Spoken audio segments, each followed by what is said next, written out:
Hello and welcome to Springboard, your virtual university. My name is Albert Okran, welcoming you to Ghana's foremost developmental program and that place where the greatest minds in the world converge. Springboard is brought to you by the Springboard Roadshow Foundation and proudly sponsored by MTN Ghana and the Enterprise Group, powered also by the Ghana Growth Program, a collaboration between MasterCard Foundation and the Springboard Roadshow Foundation. Our media partners are the Multimedia Group and the Graphic Communications Group. So today we are in the technical and vocational engine of Ghana, exploring some exciting things happening in the space of furniture and decor and finding out why the young people doing stuff in these spaces are doing it very differently from how it was done a generation before. Who knows? Someone listening might be inspired to take something you are doing to the next level as a result of the excellence of the company we are profiling in today's conversation. My guest, one of the topmost winners at the recently held Springboard, or should I say Ghana Growth Agrofusion Young Innovators Awards. One of the ultimate winners is my friend, Audrey Forson. Audrey, are you cool? Medasi. Oh, how did it feel to come out on the evening of the celebration with the crowd cheering and you holding up your plaque and all the energy of those young men and women lined up in front there and everything in that atmosphere? How did it feel? It was exhilarating, and there was also a thrill because on my way to Koforidua, I didn't have a lot of information. I just knew, okay, I had been nominated for an award, and that's really the first time I'm ever being nominated for an award. It's typically going to be an award for my business, but not for me as a young person or as a woman. And so I had butterflies in my tummy. I was like, okay, what's going to happen? How far am I going to get with this? And I was excited. So I get there and then I'm picking up Young Innovator for the AT Vets section. And I'm like, okay, this is great. This is great. I'm really excited about it. Wow.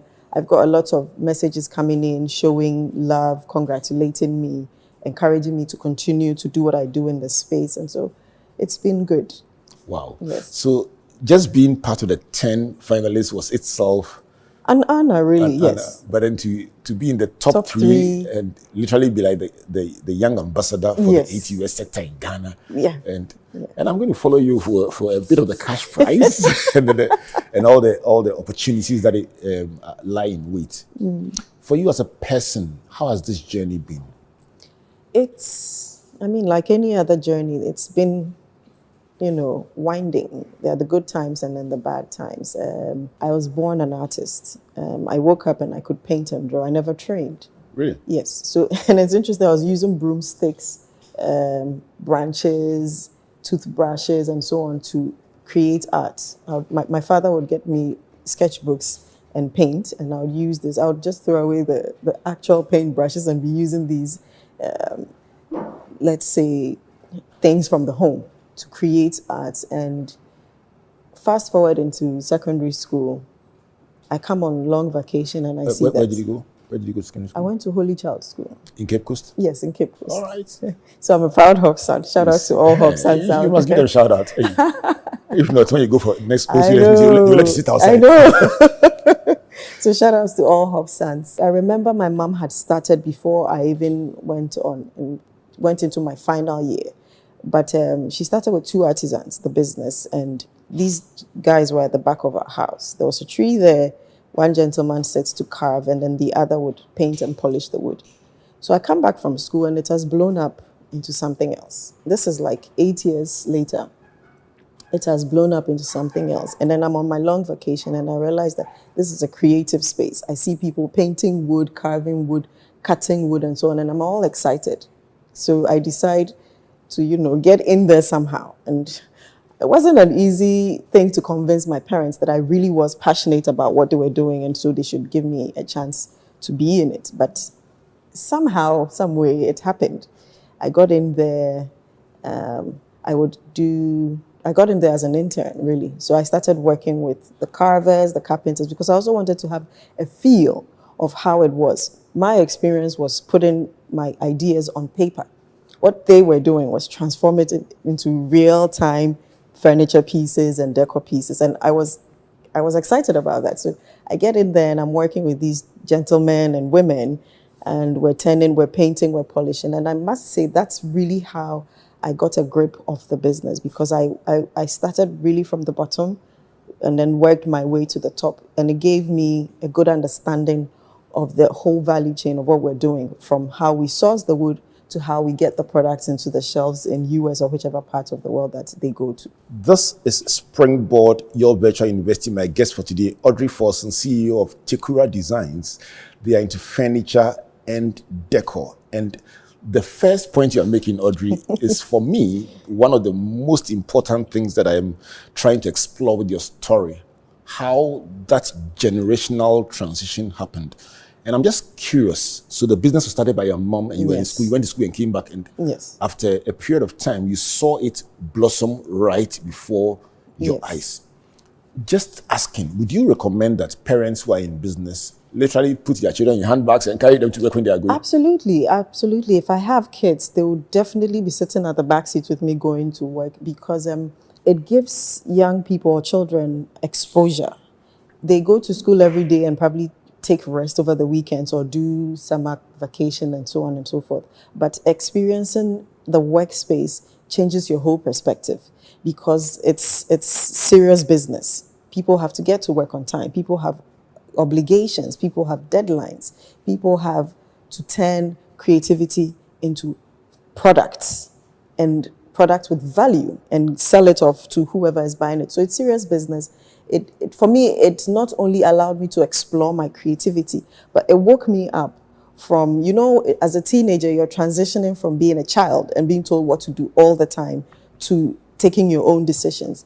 So being exposed to this environment, I would say, made it quicker for me to appreciate adulthood and how to plan and make decisions, among other things. Let me fast track and come back. In your formal education, what was your schooling in? So it's interesting, because what I studied has literally nothing to do with what I do now. And that's what I'm trying to explore. Yes, I studied. So in Holy Child, I studied geography, economics, elective math, and French. I love languages. I did 2 of that in A-level. Oh, okay. Guess which 2? Elective math. Next one? Geography. You got 1 correct, 1 wrong, but we'll manage with that. Okay. Okay, and then in the university, I majored in psychology and geography. I love geography, so I actually continued through the university. But then I was introduced to psychology, which was really studying the human mind and behavior, juxtaposing it with societal activities, and I found it very interesting. It will go a lot in the future to be relevant to what I do, because I'm working with all kinds of humans, from artisans to clients to stakeholders. So psychology plays a pivotal role in my experience as a designer and, let's say, a business person. So what makes you think that what you studied in school has nothing to do with your work? It has everything to do. At the time, I didn't think. So because I didn't study visual arts or go into actual product design, I had to do a lot of on-the-job learning. And it helped when I started early as a high schooler. I got to experience learning from the artisans, and also at certain points we got to have professional designers, experienced designers like Sheikh Diallo in Mali to come down and work with us. And for me, this was a learning experience that you don't necessarily get in the classroom. It's apprenticeship, and apprenticeship has been probably the oldest way we learn in these parts, as in Ghana, because you are attached to a master who now gives you experience with his work, and then yes, whilst you're helping out, you're learning. So it's almost seamless, and that's the great thing about apprenticing. One of the questions I've been asking about apprenticeship for some time now is the formalized, structured apprenticeship done in some countries outside our jurisdiction, notably Germany, that has a very structured state-sponsored one. And just asking whether we could probably learn something from there to add to what we have. Because I'm just imagining if you had to juxtapose what you learned in terms of direct contribution what you learned from your formal education vis-a-vis what you learned from observation and apprenticeship and internship in quotes. That huge debate, which one? So I'm an artist again, so I always lean towards the more practical, direct approach because I see the world. I'm an artist, so I'm very visual. I see the world in images, right? And when I was in school, I would prefer to study with sketches, with drawings, rather than read the textbook. Or if I read, I will convert it into sketches because that's how my brain works. So I would definitely, and a lot of human beings are visual. So I definitely would lean towards apprenticeship. Certainly it needs an upgrade because it's still at the rudimentary stages and it makes it difficult for the transition of the apprentice to become a master, sometimes difficult. But I definitely would prefer participant observation. You are part of the experience and you are also observant because observation is like a powerful way to learn as opposed to perhaps reading. One of my most enduring conversations recently was with Nana Sakwao and Rosalind Trenati. A very unique conversation about dyslexia in a way in which we've never ever had that conversation before. It was not about the challenges of the dyslexic, but about the power. And one of the things that became very evident in that conversation is that we restricted ourselves in the way we teach. Yeah. So you are saying that, listen, you do what you want to do, but if you wanted how I, Audrey, would enjoy it, make it a bit more about the practical, observation, visual. Because your brain will pick visual experiences and it will stay in there for the longest time. There are events that we still remember that happened when we were kids, but we still remember as adults. And if you play it back, it's the ones that were visual, the ones that you were observing or experiencing, and so your eyes were actually participating. Absolutely. As opposed to if you read it in the book, the chances of remembering, not to say that there's anything wrong with reading. Actually, my friend from UK, who's an educationist, Grant Boomer, has a diagram that shows you percentages of retention and shows you that the one that we mark a lot in school is the lowest of them all. And yet that's where we focus all our attention. So I got to also know about that in studying psychology. Right. And I remember I took courses like learning and memory in my third and final year. And for me, these opened my eyes to also appreciate how to properly learn and how to make it fun. And so I remember for my dissertation, for my first degree, I was looking at, my study was really to observe performance in teenagers.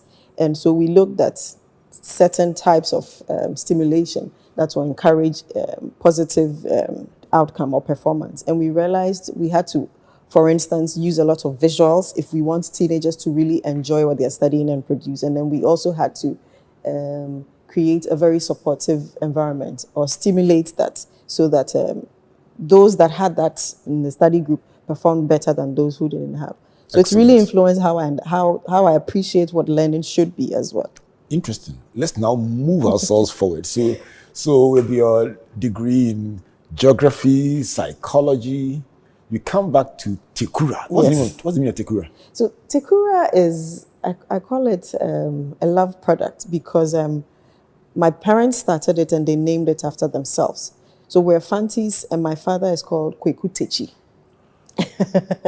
And my mother is called Abba Kranchoa. So Techi meets Kranchoa and what a romantic. Yeah. Are you serious? Yes. But I'm very the serious. first time I heard it, it sounded almost like some Adinkra design name. Yeah. So your parents are creative. They are very creative. Yes, they are very creative. So you told me, I always thought it was some derivative of some very wild Adinkra design. Yeah.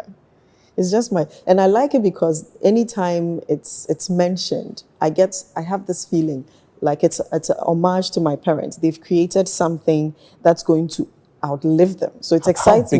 How big is this generational transition for you? So I really believe in legacy. And I believe it's actually one of the things that's going to really transform the continent and even Ghana. So for me, it's important that we pay attention to generations and how we can transform knowledge, resources, and so on to subsequent ones. And because that's how legacy is formed. That's how wealth is created. We always talk about foreign brands and how successful they are. But one of the foundations for them is generational, that transition. And it's not an easy thing, I should say, but it's important because then if it's a product or a brand or a business, it stands the test of time. And then for the founders or those who continue, it opens your mind up to how to create something that can survive without you. And it's important because then you're not only thinking about yourself and, let's say, the nuclear family that you're in, but you're looking at the lives that you're impacting as well. So it's very important. I'm going to come shortly to the actual business of the business. But let me stay with the philosophy of your life and your leadership.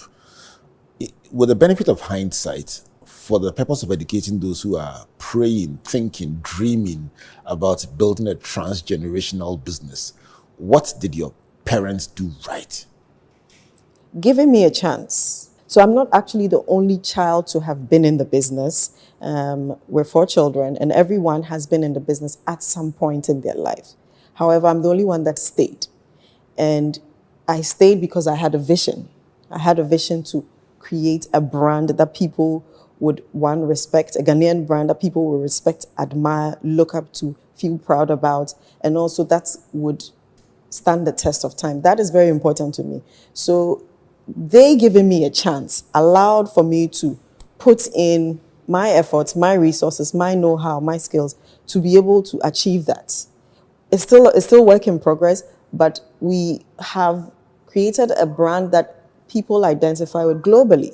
It's not just limited to Ghana. And it's because, particularly my father would say, come in and let's see what you have, right? And allowing us to do that helped them also in the sense that we brought what we could add to the brand or the business. So it's important not to push children away from something. I had met a woman who was in business, and she wanted me to talk to her daughter because she says, my daughter is embarrassed about the business that I do, but I think I want to hand it over to her because I'm growing old, so come and tell her something. So we did have a conversation, and I essentially was highlighting how whatever shame you see, you can take it out and make the business look good. And that is a way of adding to your mom's vision and growing it from there. So it's important really for us to give young people a chance in that space. So let's take the two sides of the coin. One is the giving of the chance. Yes. The other one is obviously the taking of the chance. Yeah. So let's address this issue of embarrassed. And I'm not ashamed to admit that even for me, I mentioned that my interesting experience with agriculture was the fact that when I was going to secondary school, at the time, there was a scholarship called the Cocoa Marketing Board Scholarship. Yeah. And it was only going to people who had farmers who were their relations, close relations. The one that was closest to me was my grandfather, who was a cocoa farmer. And so we had to go and pull proof that he was a cocoa farmer. And that's how come I got to go to fancy school and had my boarding fees paid. But at the time, I had absolutely no interest and no thought about going to farming. And you mentioned that the parent was saying my daughter or my child is embarrassed by what I do. How do we resolve this issue of, it's far better now, but how do we continue to resolve the issue of people feeling that this is not my level? It's not contemporary enough. So it's a tough question because I really do not have all the answers, but from my experience. But you're proudly wearing what you do. Yes. So I'm probably an outlier. I don't know. I was always proud of what my parents were doing because I'm a creative. I love the space. But I remember even at the early stages, I would get mocked, looked down on, laughed at. Let's talk about that. Yes. Why? Well, you see, in the late 90s, early 2000s, because that's when I was older, we hadn't recovered from the effects of an import economy where everything that we consume in Ghana was more or less imported into this country. And so for us growing up in those times, things that were made in Ghana were looked down upon. In fact, before the 2000s, if you wore tie and dye, or if you wore the Opanka sandals that were locally made, you would be seen as your parents are poor and you don't have money. The why is difficult for me to answer because I was born into that time. But I was always curious as to why. And I was like, okay, maybe it's of poor quality. But even with that, can we not make it better? That was my mindset. So maybe that's something that helped me not have the same mindset as this young lady we're making reference to. So I saw maybe the shortfalls or the shortcomings in my mother's business as an opportunity for me to make it better. So, for instance, I'll give you a typical example. My mother's focus was running a business, not creating a brand. But the pieces she was making was so amazing. I felt and believed that it could go beyond just running a business. It could be a brand like the global ones that people could relate to and identify with. I wanted to focus more on interior because what we're making was for that space. And that also sort of uplifts the products, the brand, and the business. So I guess it's perspective, really. If you look at it from a positive perspective, then you see opportunity. But if you look at it from a negative perspective, then you're thinking, oh, I'm embarrassed. Don't mention, you understand what I mean? Relate to that. Yeah. So let me ask you a question. Obviously, you knew what you were doing. And your education, your exposure, your awareness. I mean, really, when you talk about brands, a fashion designer can do the same material. They can go to within buy the same 3 yards, 4 yards. One person will sew it 300 cedis. Another person sews it $1,000. So you know the power of a brand. Certainly. But you're bringing that awareness into a business that has run for a while.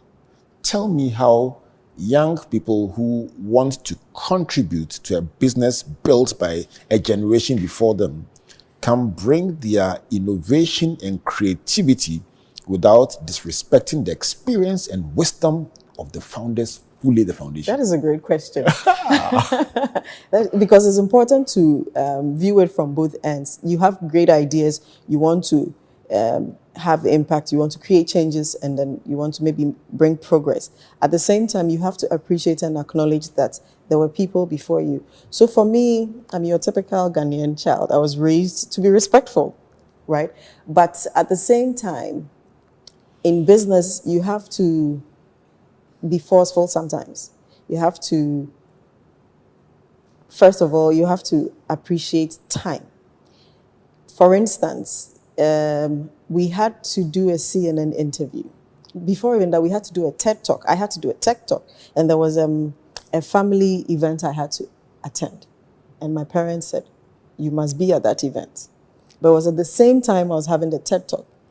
And typical me, my mind is all Tekura. So everything I do, I literally live and breathe Tekura. So typical me, I'm like, no, I have to do the TED Talk. And I was upset. And it caused a bit of a tension because my parents, it's a family event. Someone had passed. We had to attend the funeral. So my sister comes in, my twin sister comes in, and then she comes up with a wonderful... Please, at this point, you have to pause. Shout out to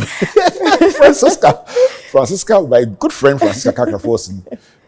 Shout out to you. So we'll talk about Francisca. Yeah. And please, congratulations on your recent call to the bar. It's a proud moment for all family and friends, all of us. So congratulations to you, Francisca. Keep lifting up the flag, just as Audrey lifts up the flag of Tekura. So we are balanced. Let's continue. Sure. So she comes in with a wonderful idea. Because she was working at Joy FM at the time, she had very little time to spend at home. So she had to make a sacrifice. She sat my parents down. She said, guys, this is important. TED is a big platform. A lifetime opportunity. A lifetime opportunity. If you miss it, you've missed a lot. And indeed it was, because the domino effect of that event was very transformative in Tekura. So she sits them down, and my sister is very good with words, and she speaks very well. And so look who is talking. Look who is talking. She's actually my trainer, so let me put it that way. So she was able to convince them to allow, because we were also very young at that time, to allow me do the TED Talk.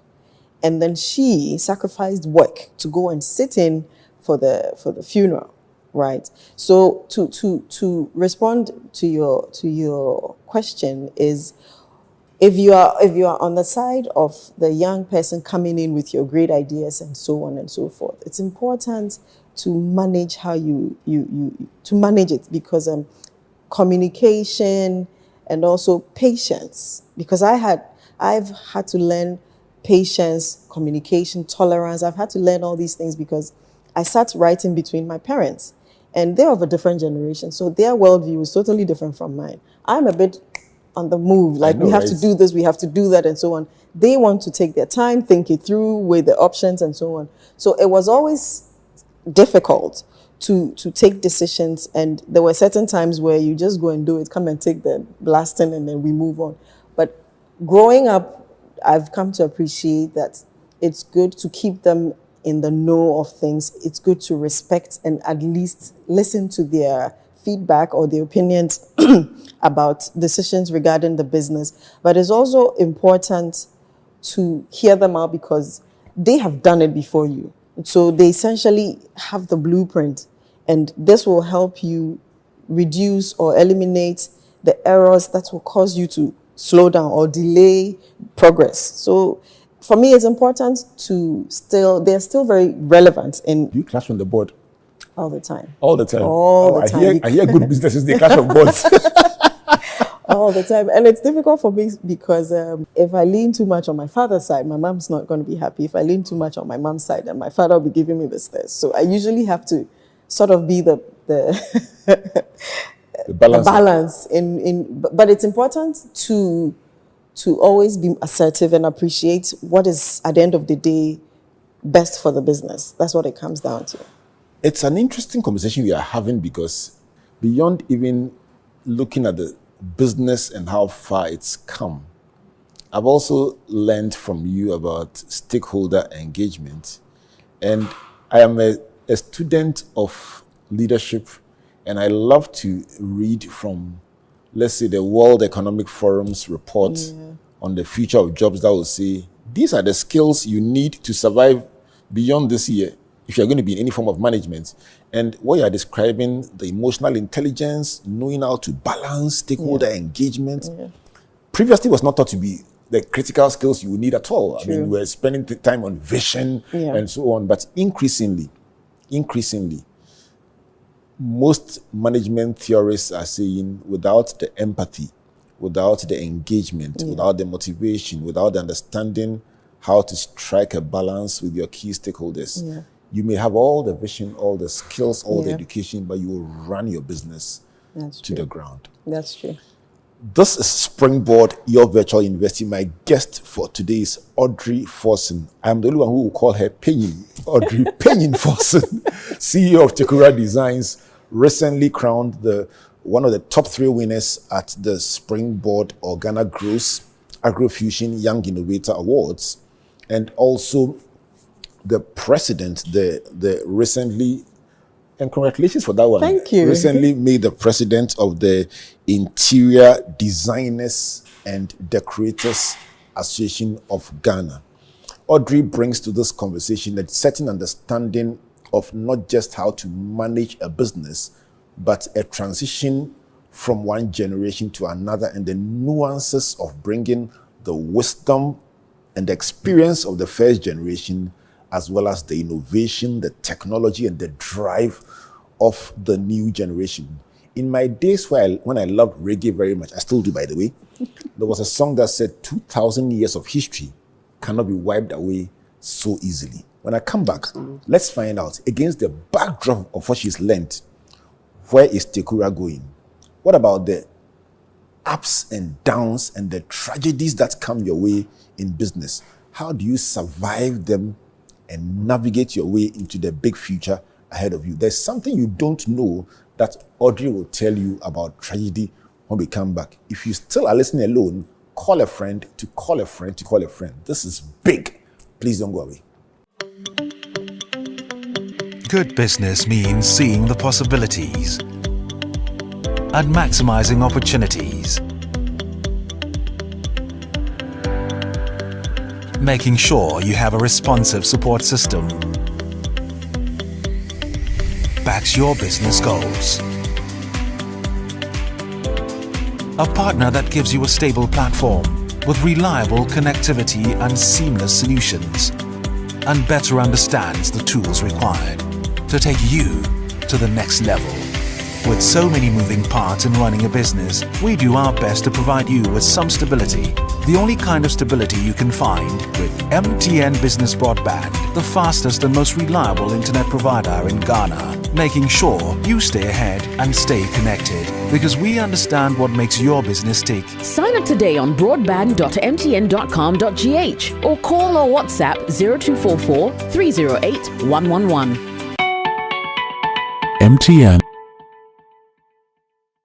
Whether it's 1924, 2024, or 2124, we've always known that you are driven by your sense of safety and well-being.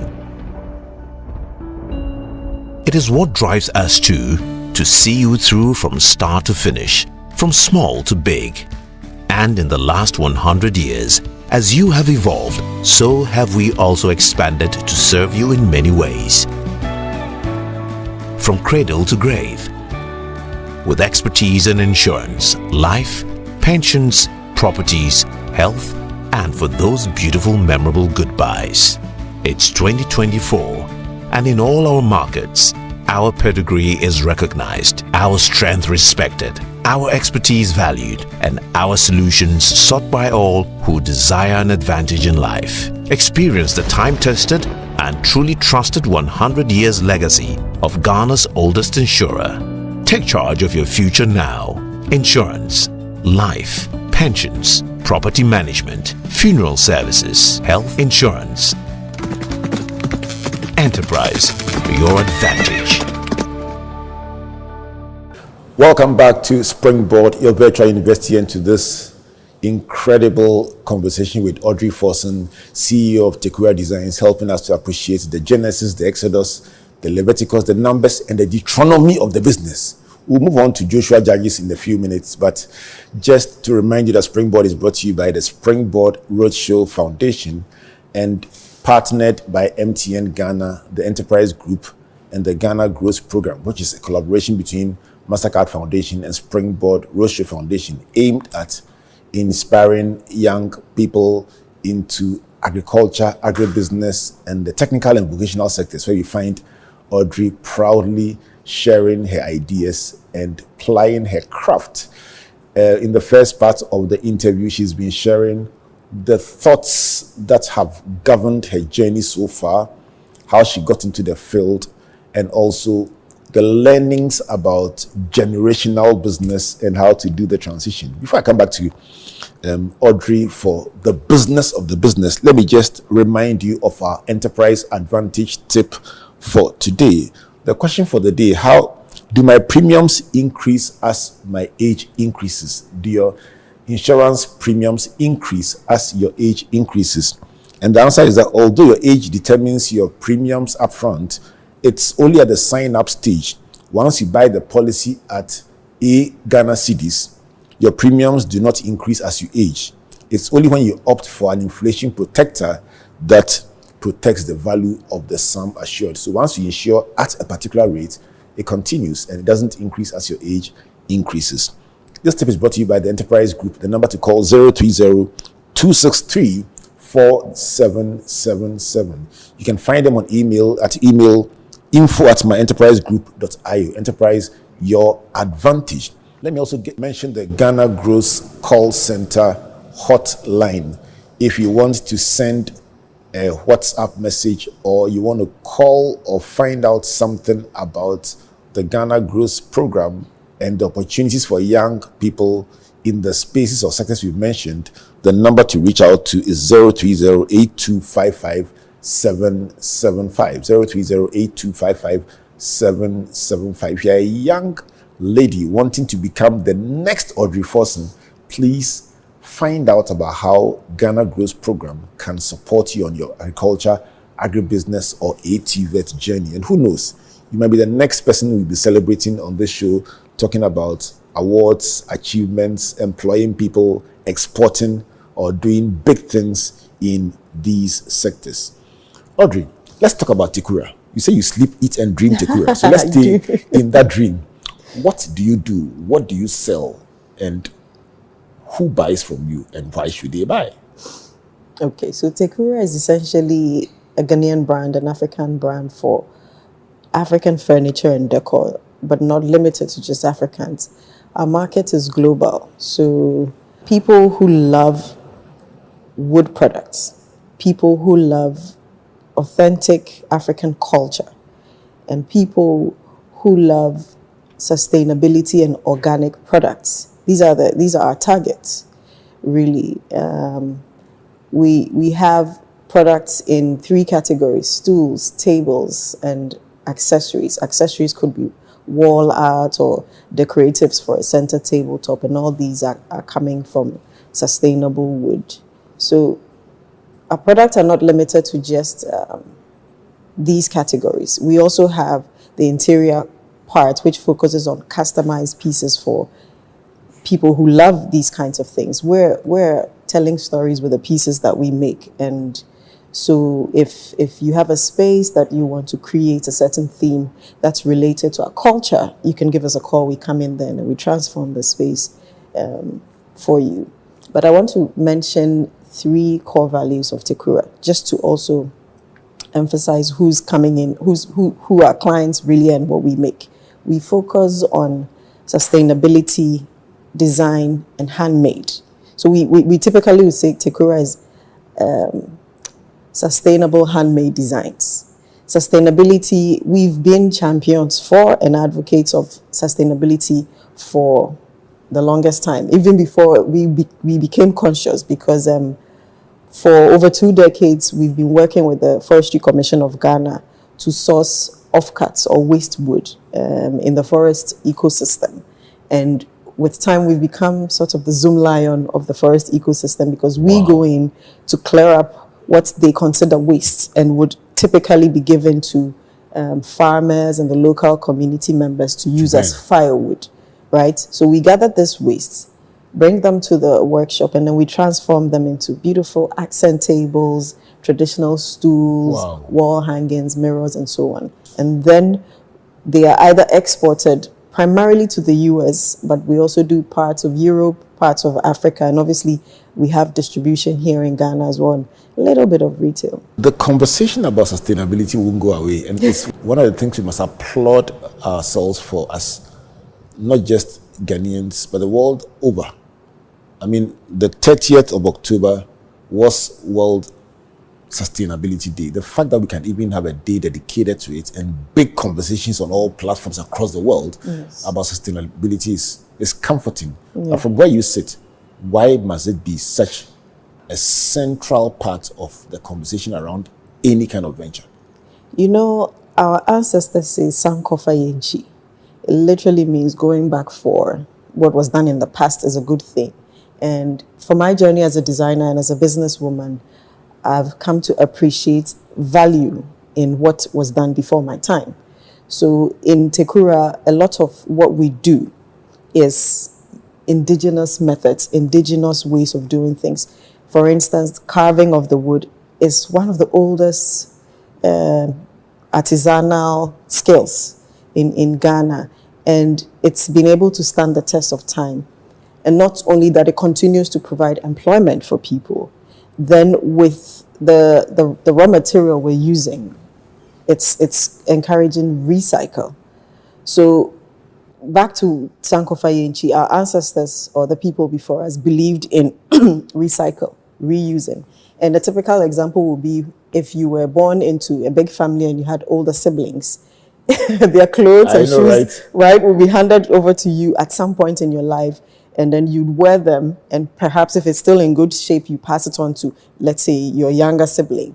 So for us, it's the reuse of the old, the redesign of the old, and bringing back practices or production methods that preserves environment, protects the environment, and also allows or encourages reuse and sustainability, essentially, because I believe the people before us had understanding of what sustainability was. Maybe not in English in that sense, but they believed there was a need to protect the environment for the generations that were yet to be born to also benefit from. So it's important for us, and we're guided in the work that we do, that we don't cut trees. We use offcuts, what is considered waste. So a lot of our designs are limited in terms of the raw materials or the resources available to us. So if it's this size of wood, that's what we're working with. And it helps us also manage our production, manage our resources, and so on. It's a limitation, but I choose to see it in a different way. It's easier. It makes it easier for you to work with what you have and for you to think creatively. Okay, this is all I have. What can I do with it? So it's important for us to appreciate sustainability in every single thing, not limited to what I do alone, but in every aspect of life, really. And ultimately, it's about a more responsible use of the Absolutely. the earth that we have Absolutely. inherited. Absolutely. And ensuring that the next generation has something Absolutely. to wear and live around. True. Great. Let's talk about adversity. Let's talk about adversity. One of the reasons that gave me the most fulfillment around your award in particular was the awareness that this business that has solved many families and many companies' problems in the design and interiors sector, both locally and internationally, also suffered a significant setback. And just the bravery to say, in spite of the setback, you will rebuild it and take it forward. That for me was, if I may say so, but on a bigger scale. Tell us about adversity and how you've handled it as an encouragement to others who may have also gone through their own type of adversity, even if not as big as yours. Right. So, unfortunately, last year, December, we had a fire attack. In fact, it was Christmas Eve. Yes, I went running with my sister, and when I came back, my phone was just buzzing, and I got a notice that the workshop was on fire. And by the time I got there, and even the fire service got there, everything had burned to the ground. Yes, just a few remaining structures, but for me, it's probably been the toughest 6 months after last year because, one, I'm not one to sit down. I'm always on the go. So having to do nothing for 6 months was difficult. Having to strategize and think about how to keep the fire burning, how to continue. Because, not the fire, literally. Pardon me. Yeah, I know, right? But essentially how to forge forward. So my mom has done her part, is how I see it. And I've taken over the mantle, and this tragedy happens. So what next? What do? Do I fold my arms and stay in bed and get depressed and sad about it and just wallow in misery? Or do I start thinking of how to get back on my feet? And it's a lot of pressure because you have employees who depend on you, right? You have clients who are waiting for you to get back so they can bring in their orders. So there really wasn't room for, okay, we've lost it. Let's figure it out, or let's just go on with our lives. For me, it's become a period where I had to do a lot of introspection. I had to do a lot of strategizing, planning, and then also I've come to appreciate the team that I have. I have a fantastic team of employees and artisans who've been very understanding, very patient, and willing to continue the vision. We had a vision. We want to create a brand that people can recognize, people will feel proud about, that offers quality and also obviously sustainability, superior design, and then good customer service is what I've pounded into the minds of my team. So from the artisans to the employers. And so for this to hit us at the time that it did, looking at also the plans and activities we had planned for 2024, it was difficult because everything had to stop. Wow. Yes. But there's light at the end of the tunnel. Why? Because early July, we resumed production. We have a contingency plan. We've put in certain measures to be able to not only provide our clients with what they need, but also to keep the guys, the workers who come to work, to keep them alive, to keep them active, to help them also, figure out their personal economy, because they depend on the work they do to be able to also take care of their families. And so for me, that's really the best part of it. We've been able to figure that out. Now we have a midterm plan, we have a long-term plan, and it's baby steps. We're taking it one step at a time, but it's important that we stay focused on the vision. We have to get back on our feet, but we're doing it at maybe at a comfortable pace so that we do not also overextend yourselves. Absolutely. So for me, perhaps in the next couple of years is when we can appreciate the work that is going on now to rebuild. But it's exciting for me because it was a tragedy, but it came in and gave different perspective. So somebody can easily say that, okay, it was all privilege, right? Everything was done, cooked up for you, and you just came to sit at the top, although that's not the reality. But this is a chance for me to also prove my worth. This is a chance for me to, I don't want to say redeem myself, but also a chance for me to show my worth. Not just to myself, but perhaps to the founders of the business. Because then they are convinced that, okay, indeed, she can take this brand or this business to the next level. And then I also can pass it on to the next generation and so on and so forth. So it's important that we remain strong because it wasn't easy. It's not been easy, but it's important that I remain strong, my team remains strong. Anybody who finds themselves in a situation like that remains strong. And then give yourself time to heal, recover. Give yourself time to plan and strategize, but take it one step at a time. Because we started working in July, and then we realized, okay, there's a lot of activities going on. There's still a lot of demand for our products, so we cannot afford to close shop. Life must go on. Life must go on. No, so the person is opening their office, their new home. Yes, they want Tekura. They want Tekura. So that also has been very encouraging, and I must say my clients have been very supportive, reaching out, the well-wishers, it's been, and the stakeholders like Ghana Export and so on, they have really been supportive in these difficult times, holding our hand, giving us direction, being there for us. Sometimes it's just a text message or a phone call, but it really encourages you and gives you that reassurance that hang in there, there's light at the end of the tunnel, things are going to get better. It's interesting that I'm listening to you talk and look at the depth of empathy for your various stakeholders. I never heard you once talk about your dreams. In talking about tragedy, you're talking about the stakeholders, the shareholders or the founders who trusted you with the business, Yes. the clients who are waiting for your solution to their problems, the staff who must first live and then thrive.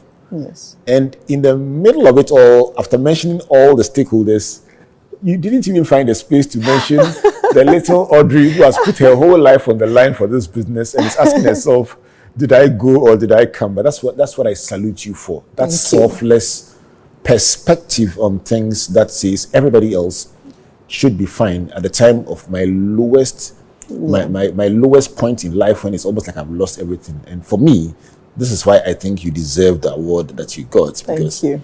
It shows the kind of leadership that will endure and always win. Let me ask you, what kind of person have you become as a result of tragedy, as a result of surviving this kind of experience? So I've become stronger. To be honest with you, I never thought I would be able to survive a fire. It's the last thing I ever thought about. Nobody goes into business and thinking, okay, it's going to burn down, it's going to come to an end. But it happened, and in dealing with it, I've realized I've become tougher. I've grown a tough skin. So I'm not easily put down. But I should say that I'm a footballer, although I never went pro. Yes, I played football. I was captain of the Holy Child team, football team. So, and I was a striker. So I have that mindset of an athlete. What was your nickname? Come again. What was your nickname? I cannot say. Not on air. I cannot say it on air because then I'll have to. Which year group are you in? Let me go and find out. Now I don't want to say because I could easily find out in seconds. I'm sure the stream will start I'm posting. 2005. If you are watching and you are listening and you are in the 2005 year group, please post Audrey's nickname on the stream. It's coded. But you're a footballer and a striker. Yes. So essentially the kind of training you get, and we played football not only at inter-school or inter-houses, but inter-school, and then the zones and the regional. So we were trained to be resilient, right? To have tenacity, to get up when you fall. I remember my coach would let us do press-ups when you make a mistake. That's how tough the football training was. And we went all the way to, we got selected for the Black Princess, but those times it was go to school and get your certificate. So we pulled out at some point. But essentially to highlight how that kind of training also prepares you for life, because the fire happens and you realize that, okay, yes, you've been beat down, right? You've been pushed way lower than you anticipated for your life. But let's say the footballer in me wants to get up. So I'm not easily put down. I fall, and when I was playing football, I used to fall a lot. I fall easily, and I'm back up on my feet. So bringing that into Tekura, it's, okay, so fire has happened. What do we do now? We need to have a plan. We're getting back on our feet, and that's what's happening. What I've also realized is I've become more patient, because I realize things take time, and in the waiting period, you itch. I'm an artist. I want to do stuff and create stuff, but there are no resources to do that. So you have to take your time. You have to be patient and take each day as it comes. Not that I never did, but I have a better appreciation for life, because in the daily routine of doing business, you don't really stop to appreciate how important life is. And why am I saying this? The fire happened at dawn, and the caretaker who usually sleeps there had come to ask to go home because it was Christmas, right?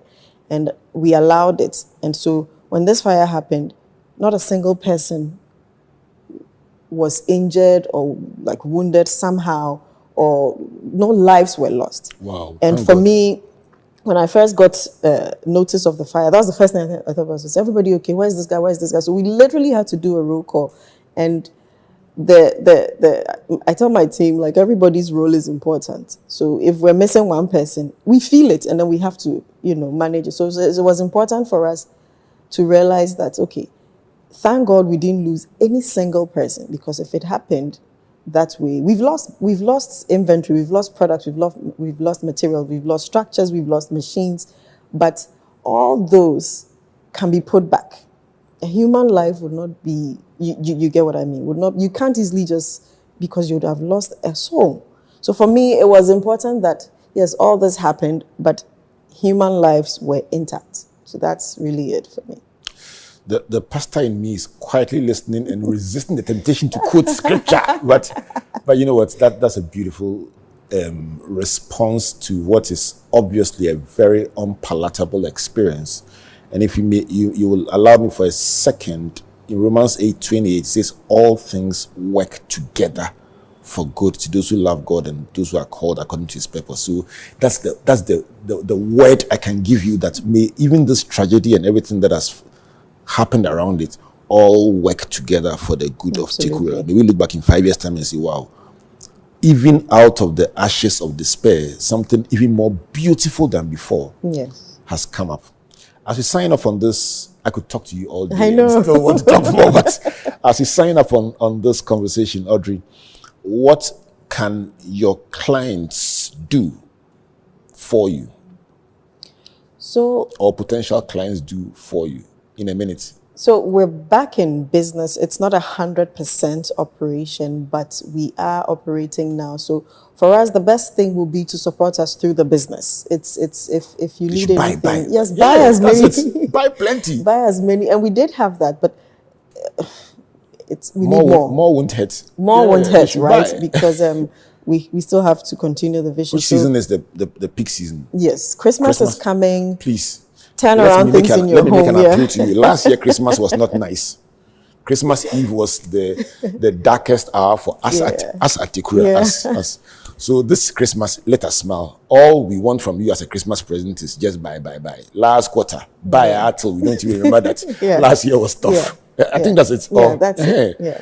What can regulators, the institutional framework within which you operate, What can they do for a business like yours that has gone through this? Okay, so with the regulators, I must say they've been very also supportive because, for instance, we had to put a lot of our statutory obligations on hold because of the fire. So perhaps if small businesses are managed a bit differently and hand holding through the whole experience, it definitely will help in fast tracking the recovery. So perhaps that, and then with the stakeholders, we've had support from Ghana Export Promotion Authority, Ghana Enterprises Agency. We essentially need to get to our expansion project, which really was the factory that we had secured land to set up. So we're looking at equity, we're looking at debt, we're looking at grants, any type of financial platform that can be used to achieve this, because we definitely have to get to that point where that we had planned, where we can have work going on all year round. We're producing, artisans are happy, workers are happy, clients are happy. So we're open to, support in these various forms as much as we can take to rebuild. I'm giving you 60 seconds. Imagine that Dangote, Bill Gates, Warren Buffett, all the people are watching you in 1 minute. Why must the whole world throw their weight behind Tekura? So Tekura is a generational business. It's a business that's not only protecting the environment, but it's promoting Ghanaian culture and heritage. We're redefining or rewriting the African narrative, the Ghanaian narrative. We are creating employment, and then we are transforming people's spaces into spaces where they have cultural identity and they can feel proud about. So you getting a product, you purchasing a product, or you investing in Tekura is changing somebody's life, it's protecting the environment, and it's preserving the cultural heritage of Ghana and Africa. Well told, well said, well articulated. And you also are supporting a young woman, a woman-led business. Absolutely. And a young woman who is resilient and wants to create a transgenerational legacy. Audrey, you have been a blessing. Let me end on my pastoral voice. You've been a blessing in this conversation, and I've really enjoyed hearing you talk. If you ask me what kind of person you've become as a result of adversity, I would respectfully say you've become wise. Oh, thank you. And I mean it, because you talk from the depth of somebody who has not just read it or heard it, but seen and felt it, and therefore comes to a conversation with a rounded perspective that takes note of nuances and details that others will gloss over. And I'm thankful for your life, and prayerfully hoping and trusting that as we track this story, there will be many more beautiful chapters in the days, the weeks, the months, and the years ahead. Thanks for making time. Thank you, and amen to that. Amen, amen, amen, amen. What a beautiful one. So this has been a conversation about the story of Tekura Designs, and by extension, Audrey Forson, who sits at the top as CEO, working with an amazing team of people who, in the darkest moment of the business, stood around her and held her hands up to keep fighting this battle and being the solution to our ATVET challenge. At the end of this conversation, I'm even more certain that she's a deserving winner of our ambassador in the Young Innovators Awards for the ATVET category. Let's keep this conversation going as we keep inspiring many more young people to venture into areas that were hitherto underserved, but which are the key to solving Africa's unemployment problem. My name is Albert Okram, thanking you on behalf first of the Springboard Roadshow Foundation that puts this together, our partners MTN Ghana, the Enterprise Group Ghana Growth Program, which is a collaboration between MasterCard Foundation and the Springboard Roadshow Foundation. Our media partners, as always, the Multimedia Group and the Graphic Communications Group. Hey, I want to say a big thank you to you all for listening, for watching, and say God bless you, and God bless you. Turn around. Turning point. Yeah. He's a